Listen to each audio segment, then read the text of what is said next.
All right, class. So for this assignment, yeah, I got a few examples posted up in class, and I found that just sort of listening to what people are saying, they have a hard time.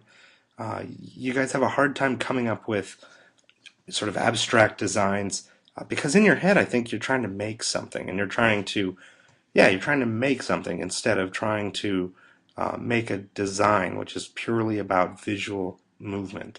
And so from my standpoint, I think creating artwork is very difficult. Like a white canvas is the most intimidating thing in the world because there's really, only one direction you can go with it, and you don't have any sort of vision of what's going on. So, the fastest and sort of easiest way I found is to just start with your stuff already made. Here, let's give ourselves, I don't know, there's a bunch of junk there, sure. Scribble out some stuff. Let's see if we can get that. Maybe, okay, pencil doesn't want to do it. Let's go black. Okay, sure. I don't know, not quite what I was expecting. I apparently have some extra stuff down there, but yeah, let's work with it. Let's not throw that away. I don't know if that's going to be used at all, but whatever. Um, so what I want to do is I want to start off on this square. I made a gray square, and I made a whole bunch of junk. Like basically, this is just garbage that I threw together. There's a black rectangle. There's a whole bunch of parallel lines that I dragged it's the width tool, but it's under there. It's actually the warp tool. I dragged that through there and created those humps, and I repeated it and made it white over here. I made some blends out of, took a squat little white rectangle to a white rectangle, and under object and blend, I created some blends out of that. And you can, if you want tutorials about that, I can show you how to do those if you don't already. But then, yeah, I just made some stuff, right? I don't care what it is. But I know that I want an asymmetrical design. So I'm just going to start grabbing things. So let's, get this guy here, that mess of shapes there. Okay, I can already tell you that has a lot of gravity to it, right? On that gray ground, there's a lot of gravity to that. So um, let's put that there. Let's see what happens. Now this guy here, a lot of times, this is a bullseye to me. It seems to really want to be central to the design. So let's see what happens if we put it in here on top. Let's try that. Okay, maybe that's too much. I don't know. We'll see. You can definitely feel that this is asymmetrical though, right? Like this is definitely leaning heavy towards this corner here. Let's grab one of these. I don't know, this little guy here. Expand that out. Sure, I don't know. That fine, whatever.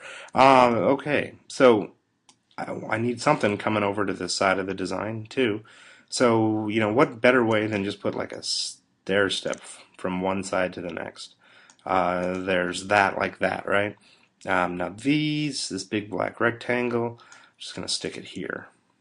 Now that, I want it to be maybe a little heavier down in that corner, so let's try that.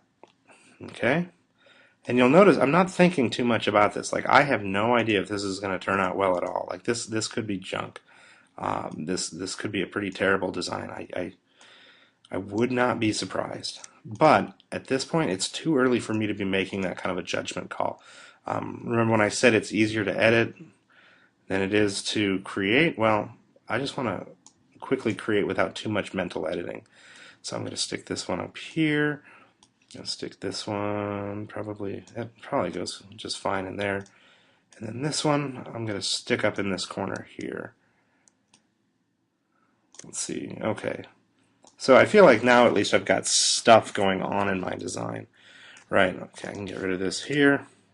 Now this design here, if you turn that in, I would say that's a very ambitious and bold attempt at an asymmetrical design, but I would also recommend that you maybe refine it just a little bit. So what are we going to do that? I don't know, these things here, what if they go all the way to the top? Does that help? Let's see, what about this here? Let's make that maybe a little bigger this way, and then let's also give it a bit of a rotation. I don't know, feels okay there. Oh, well, no. Okay, so there's that 5 minute glitch that happens right at the 5 minute mark. But anyway, here we are. So that one's sitting right there, and I'm just going to go through. I'm going to try to figure out ways of, sort of ways of making this work in a design that communicates asymmetry, but also has some sense of balance, so we don't feel like we're completely detached from from the image. So, all right, let's see. Let's see if I can make that. Okay, so that's kind of a nice little line there now. You know what? I'm going to now copy and paste that one, and I'm going to make it white because I liked having that white one in there too.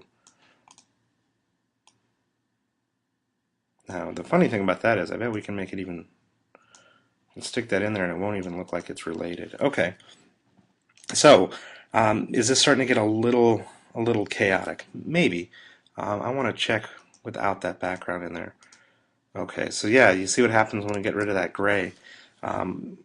Realize that I lost a lot of my design, so okay, so now this maybe needs to come up here. Maybe these guys need to go with it. Maybe this needs to get pulled out even more. And I can take that background and I'm just clicking at white. Okay, so let's see what this looks like when we actually crop it off. I'm going to just copy and paste that. I'm going to lay it on top so I get a good crop. Feels pretty good, and then select it all, and then Object, Clipping Mask, Make. Okay, so I feel like that's coming along pretty well. And you'll notice that I wasn't really creating, and at no point was there any sort of creation of a design or of objects. I sort of just took random pieces that I'd already thrown together and put them all in a sort of a bucket. And let's see if I get a black on that. There we go.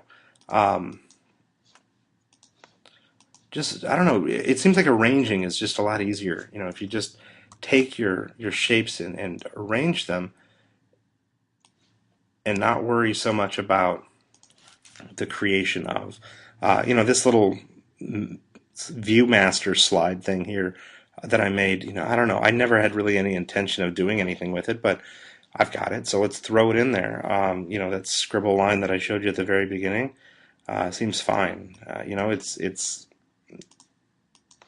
It's arranged well. Like I'm not worried that this design is it looks like anything. No, and it took what 6 minutes to make after I got my initial shapes built, and I'd say that looks pretty decent. If we were to talk about that, definitely asymmetrically heavy. It's heavy on the left side. No sense of symmetry. There is sort of this focal point over here. But then there's transitions, sort of visual transitions across the right side here. Even these big lines here, sort of move us through the image. And then, this little speck of the white lines here connects with the black up there to sort of, contrast those two elements, big and small, black and white. We've got, contrast between sort of gestural marks and straight lines and geometric shapes and organic shapes, and that all sort of happened just by the act of designing. Like I think for a lot of people, it's a lot more fun just to move things around and edit them, and so find the fastest way to give yourself stuff to edit, and then worry about the design after that. So I don't know. I hope that helps, because I know that if I were to start on a blank sheet and just start building shapes trying to come up with these designs, it would be pretty intimidating. And I've been doing this for a while, and I don't enjoy designing that way. So give yourself stuff to play with and then play with it. And I think you might find it a lot more easy and a lot more fun. So anyway, yeah, if you have questions about that, let me know. And yeah, I hope that helps.